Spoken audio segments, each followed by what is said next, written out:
ओम नमः शिवाय। शिव पुराण उमा कार्तिक विश्वामित्र जी की भेंट।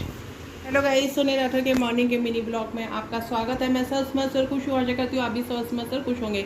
जैसे कि आप लोग ये जानते हैं कि ये मेरा मॉर्निंग का जो ब्लॉग होता है या जो लाइव होता है वो शिव पुराण का होता है। तो ऐसा नहीं है कि कहते कि नवरात्रि शुरू हो गए तो मैं थोड़ा दिन के लिए उसको स्थगित कर दूंगी। ऐसा नहीं है बिल्कुल भी। जैसे कि घर में हमारे कोई मेहमान भी आता है तो उनको बराबर का सम्मान दिया जाता है, तो उसी प्रकार मैं जीवन में और बातों का भी ध्यान रखती हूँ। तो इसी के साथ मैं शिव पुराण की ओर चलती हूँ और आपको सुनाती हूँ। आज है शिव पुराण का तीसरा अध्याय, रुद्र सहित के चतुर्खंड का तीसरा अध्याय, जिसमें स्वामी कार्तिकेय और विश्वामित्र के बारे में बताया गया है। तो चलिए। ओम नमः शिवाय। नारद जी बोले, हे ब्रह्मा जी, जब तक बालक पृथ्वी पर अवतरित हो गया तब वह का क्या और कैसे हुआ? तब नारद जी का प्रश्न सुनकर ब्रह्मा जी बोले, हे नारद, जब गंगा जी द्वारा उस तेजस्वी बालक को लहरों द्वारा बहाकर सरकंडे के वन के पास छोड़ दिया गया, तभी वहां मुनि विश्वामित्र पधारे।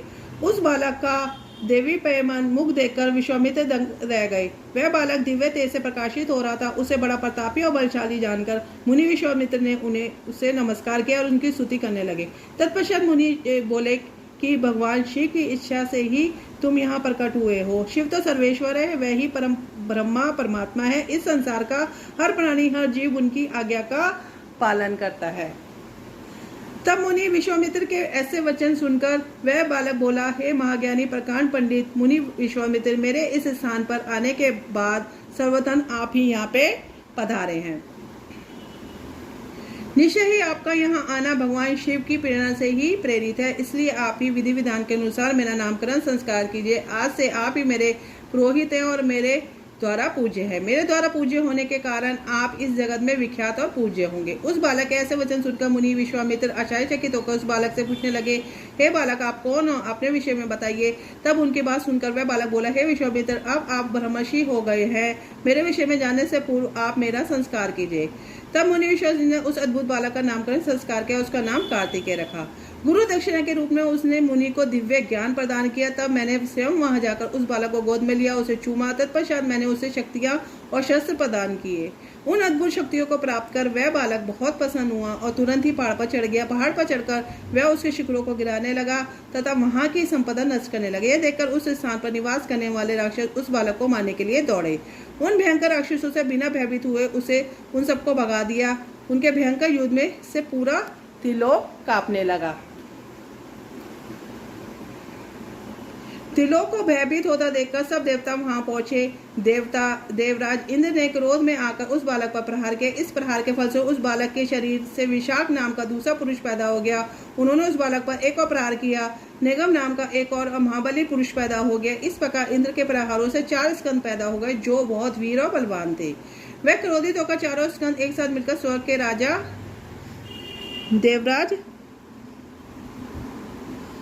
इंद्र को मारने के लिए दौड़े।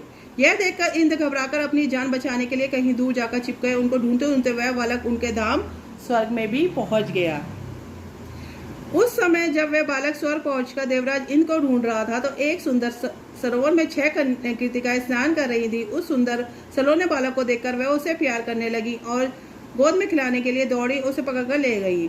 तब उन कृतिकाओं ने उस बालक को बहुत प्यार किया और तब वे आपस में उसे दूध पिलाने के लिए लड़ने लगी।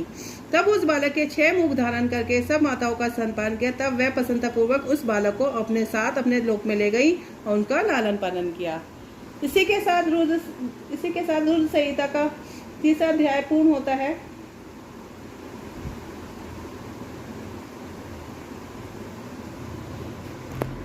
ओम नमो पार्वती पते नमः। हर हर महादेव। तो अनंत कोटि ब्रह्मांड नायक राजाधिराज योगी राज पर ब्रह्म सच्चिदानंद समस्त सदगुरु साईनाथ महाराज की जय हो। और जैसे कि आज भोले बाबा का भी दिन है और नवरात्रे भी है, सबको जय माता दी। और मेरे सोनी राठौर के ही पहले ब्लॉग में, इससे पहले के ब्लॉग में आपको दुर्गा सप्तशती का पाठ सुनने को मिल जाएगा। और जो मेरा गणेश पुराण का है वो मेरा मीनाक्षी राठौर के जो चैनल है वो उसमें आपको सुनने को मिलेगा।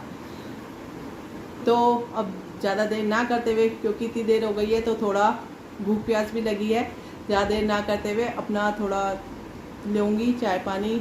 चाय तो खैर पीती नहीं, जो भी लेना है थोड़ा बहुत लूँगी, गला भी सूख गया है।